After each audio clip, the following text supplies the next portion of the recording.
વાર્તાનું નામ કહું, દીકરીના ઘરે જવા દે. તો છે ને વાર્તા કહું. તે ડોશી હતી, એના દીકરીને ઘરે જવું હતું. તે ચાલ્યા. તેમને આવતા આવતા જંગલ આવ્યું. તેમને વાઘ જોઈ ગભરાઈ ગયા. તેમને વાઘીન કહે, ડોશી હું કને ખાઈ જઈશ, મને બહુ ભૂખ લાગી છે.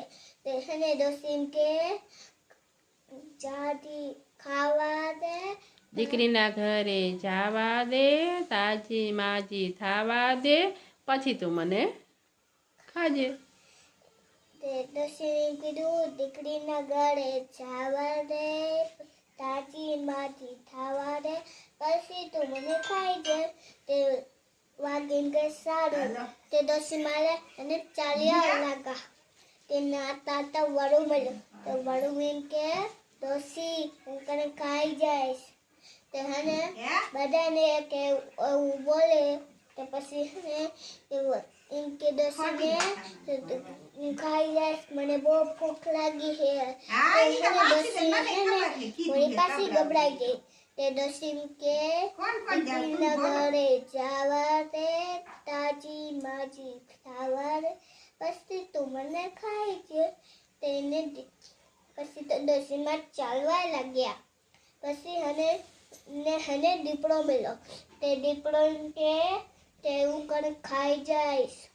તે વળી પાછા ગભરાઈ ગયા ડોશીમાં. તે ડોશી કે દીકરીના ઘરે જવા દે, તાજી માજી ખાવા દે, પછી તું મને ખાઈ છે.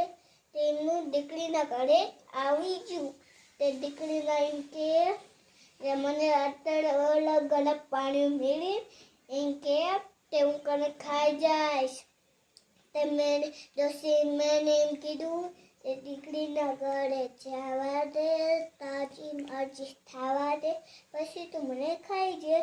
તે દીકરી એમ કે તમારી હાથે હું મનાવું. તે ડોશી કે ચોળા મનાવ. તેમને ચોળા મનાવી એમને ખાઈ લીધું અને હોઈ ગયા. તે એમને એવું હજી બતાવી દે. તે પછી ડોશી માને એમ કીધું, ફંપટ્ટી લીધો અને રોજ સારું સારું ખવડાવે છે એના મમ્મીને, ડોશીમાને, પણ ડોશીમાં તોય પાતળા જ થતા જાય. પછી એક દિવસ એને દીકરી પૂછે છે કે માં તમને હું સરસ મજાનું જમાડું છું, છતાંય તમે કેમ પાતળા પડો છો? ત્યારે ડોશીમાં એની વાત કરે છે. તે ડોશી કે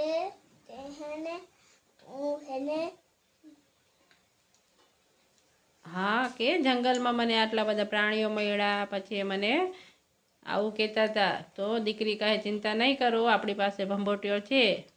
તેને એક ડોશી એમ કે મને અલગ અલગ પ્રાણીઓ મળે એમ કે તે કને ખાઈ જઈશ. તેને દીકરી એમ કે તમે ચિંતા ન કરો, હું તમને ભંભોટીઓ લીધો અને ડોશી માને બેઠાડ્યા અને ભંભોટીઓ તો ગોળ ગોળ ફરાયો. પછી દીપડો મળ્યો. તો દીપડો એમ કે આ તે ડોશીને જોઈ છે, દંડાથી બોલે, કિસકા કિસકા કિસકી ડોશી ચલ પહોંચે अपने गांव. તે ભંભોટીઓ તો પડવા લાગ્યો. તે દીપડો એની વાય થોડે. તે એને વરુ મળ્યું. તે વરુ એમ કે આ ડોશીને જોઈ છે, દંડાથી બોલ્યા, કિસકા કિસકા કિસકી ડોશી ચલ પહોંચે अपने गांव. તે ભંભોટીઓ તો દોડવા લાગ્યો. તે દીપડો એની વાય થયો અને વળ્યું એની વાય થયો. પછી સિંહ આવ્યો. તો સિંહ કે આ ડોશીને જોઈ છે, દંડથી બોલ્યા, કિસકી ડોશી ચલ પહોંચે अपने गांव. તે દોડવા લાગ્યા. તે વાઘ અને દીપડો અને વરુ અને બધા દોડવા લાગ્યા. તે પછી એનું બળ આવી ગયું. તે એમના હાથમાંથી તોડ હતી અને બધામાં આંખોમાં નાખ્યું. તે બધા આંખોમાં પછી બધા પાણી જંગલમાં અલગ અલગ રહેતા હતા ને અહીંયા વહી ગયા અને પછી બાળા બંધ કરી દીધા.